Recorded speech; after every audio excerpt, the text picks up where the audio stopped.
his performance was an act of resistance. It's not only just like the show itself and the conversation he was having from the moment he said, que rico es ser Latino, to starting in the sugar canes, to showing the daily life of what it means to be Latine, like the criticism that he has on colonialism and Puerto Rico, which is part of the United States, right? To like his proclamation of love and that love is going to conquer hate, right? Everything he made in there was an intentional choice to like alert us and actually to bring us together. The Black and brown solidarity that I have seen because of his performance, the fact that his final statement of the show is, this is all the Americas. He said Haiti, Jamaica, right? Yeah, I lost my mind when he started listing. You know who else lost their minds? Canadians who say they're from Canada. And it was so important in a time, especially for Latin people in the diaspora who are being targeted by us, who are being targeted by the federal government. It was a proclamation to be yourself, and you do not have to pretend. I am a Latin kid born in Venezuela who came here and was essentially told to assimilate.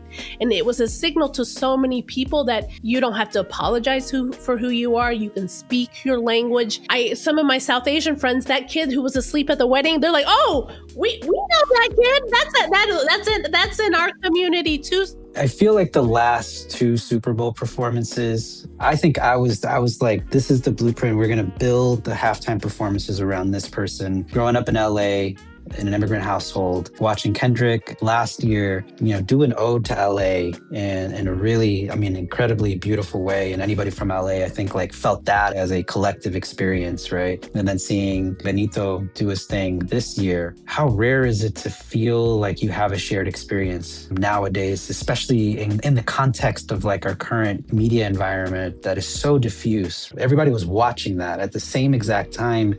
And there is something about the level of connection you feel across geography, that just you're part of something together. And over the years, I think culture has been the only thing really that's brought us together in that way. There's so many vignettes in the performance that deeply connected to an experience. Like my whole career has been inspired by the idea that the stories that are told about myself and the communities I come from are not accurate, are not grounded. To see myself in the performance, to see myself as the kid being woken up at the wedding, and to hear El Salvador be called out as a country on that stage. There's not a whole lot that can really replace that in terms of the level of pride and connection I felt. It was just beautiful. I wish I could stay in that moment forever.